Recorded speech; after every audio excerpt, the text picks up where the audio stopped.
सभी पत्रकार बंधुओं को मेरा सादर प्रणाम।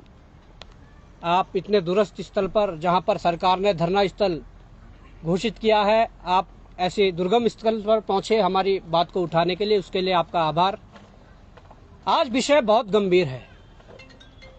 सरकार ने हमारी आवाज दबाने के लिए, सरकार ने बेरोजगारों को रोकने के लिए ऐसी जगह पर धरना स्थल दिया है जहां से उनकी आवाज को आसानी से दबाया जा सके, जो कि लोकतांत्रिक व्यवस्था में इसे हम तानाशाही या हिटलरशाही का हम एक नाम देंगे।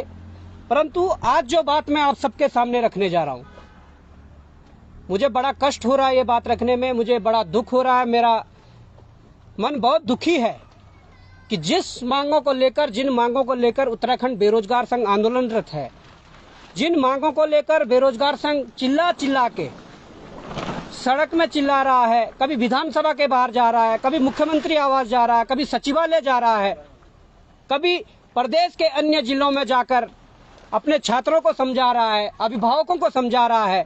हमारे जो नेतागण हैं, जो छात्रों की बात को समझते हैं, कभी उनके पास अपनी गुहार ले जा रहे हैं कि हमारे साथ क्या हो रहा है। आज मैं जो खुलासा करने जा रहा हूं, वो आज जो परीक्षा हुई है, आज लाखों बच्चों ने उत्तराखंड के इतिहास में आज कनिष्ठ सहायक की जो परीक्षा दी है, उसके संबंध में मैं आप सभी लोगों से वार्ता करना चाहूंगा, इस प्रेस वार्ता करना चाहूंगा।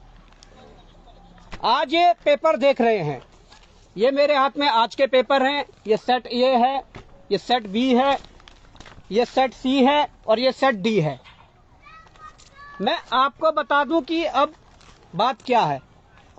बड़ा दुख भी हो रहा है। देखिए, हम जब कह रहे थे कि उत्तराखंड में जो परीक्षाओं में जो धांधली चल रही है, वो जो पूरा चैन था, जो एक रैकेट था, उसका भंडाफोड़ अभी अच्छे से नहीं हुआ। हम कह रहे थे कि आयोग को एक बार, आयोग के जो कर्मचारी है, अधिकारी है, उनकी अच्छे से जांच हो जाए। हम कह रहे थे कि जो राज्य की जो जांच एजेंसियां हैं, उनसे हटाकर जांच सीबीआई को ट्रांसफर कर दे। हम इसलिए कह रहे थे कि क्या अगर एसटीएफ एसआईटी जांच करती है, और अगर एसटीएफ और एसआईटी में तो उन्हीं के डिपार्टमेंट, जो पुलिस डिपार्टमेंट के ही लोग हैं, अगर कभी बड़े अधिकारी कोई सम्मिलित है, अगर उनसे बड़े अधिकारी पुलिस विभाग के कोई सम्मिलित हैं, तो क्या उन पर एसटीएफ एसआईटी हाथ डाल पाएगी? कभी नहीं। जो बड़ी परीक्षाएं हैं, पीसीएस और एई जैसी परीक्षाएं, उन पर जो बाहरी जो प्रदेश के लोग हैं, जिन्होंने उस पर इन्वेस्ट किया है, जिन्होंने पेपर खरीदने के लिए जो धन दिया है, क्या एसआईटी और एसटीएफ उन पे हाथ डाल पा रही है? नहीं डाल पा रही है। इसलिए यह जरूरी था कि सीबीआई हो, और पूरे आयोग की सीबीआई हो। वहां अध्यक्ष से लेकर सचिव से लेकर वहां जितना स्टाफ है, सबकी सीबीआई जांच हो। अब मैं खुलासा करने जा रहा हूं। मैं आपको ये बात बताना जा रहा हूं कि पहले तो जो सील के मामले हैं, कई सेंटरों पे कई ऐसे मामले सामने आए जहां पर पेपरों में सील नहीं थी। कई जगहों पर सेम पटवारी वाला मामला सामने आया है, जहां पर सील तो थी, परंतु जो पहले 2 सील पेपर में लगाई गई थी, वो दोनों सीलें टूटी हुई थी, उसके ऊपर एक्स्ट्रा 2 सीलें लगाई गई थी, जिसका एग्जाम्पल हमारे पास ये भी है। अगर आप जूम करके दिखाओगे तो इसके अंदर एक दूसरी सील लगी हुई थी जो तोड़ी गई थी बाद में। ये देहरादून का मामला है। परंतु सील वाला मैटर छोड़ के, या आप ये जो संख्या देख रहे हैं, प्रश्न पत्रिका जो क्रमांक है, वो क्रमांक और जो ओएमआर का क्रमांक होता है, वो सेम होता है। कई जगहों से अभी शिकायत मिली है कि यहाँ पर ये क्रमांक भी ओएमआर और प्रश्न पत्र में अलग अलग थी। अब सबसे बड़ी बात मैं कहने जा रहा हूँ, भारत के इतिहास में जो पहली बार ऐसा होने जा रहा है, जो बात मैं आपको कहने जा रहा हूँ, आयोग के जो पदाधिकारी हैं, उन्हें चुपचाप अपने नैतिकता के आधार पर इस्तीफा देना चाहिए, क्योंकि वो एक भी परीक्षा को पारदर्शी रूप से संपन्न करवाने में नाकामयाब है। अब मैं आपके सामने जो बात रखने जा रहा हूं, वो बात ये है कि set A, set B, set C, कोई एक करके डी पकड़ेगा। इसमें जब हम पेपर को खोलते हैं, तो हम जो पहला पेज देखते हैं, मैं मीडिया बंधुओं से निवेदन करूंगा कि आप जूम करके दिखाइए। आप यहाँ पर लाइए जो दी है, और सीरियल वाइज रखिए, इस प्रकार से मोड़ दीजिए आप। आपके पास कौन सा सेट है? मेरे पास सेट ए है, बी सेट ये है, सी ये है, डी ये है। अब आप आगे लाइए थोड़ा और मैं मीडिया बंधुओं को कहूंगा कि इसे जूम करके दिखाइए। इन सेटों में हमने पाया कि क्वेश्चन नंबर 1 से लेकर फर्स्ट जो पेज है उस पे 13 क्वेश्चन है। इनके चारों सेटों में क्वेश्चन भी एक जैसे हैं, इनके ऑप्शन भी एक जैसे हैं। ये गंभीर विषय है।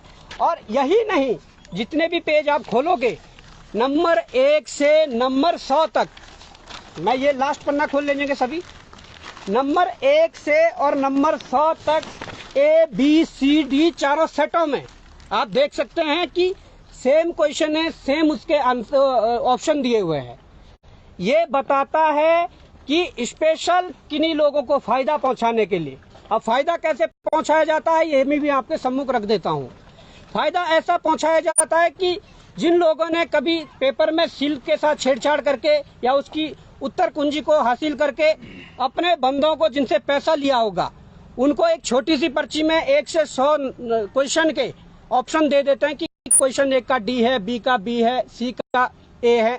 इस प्रकार से 100 देते हैं, बोलते हैं कि तुम्हारे पास चारों में से कोई भी सेट आ जाए, तुम ये लगा के आ जाना और फिर तुम्हारा पास होना कंफर्म है। यही ये दर्शाता है। अगर ये 4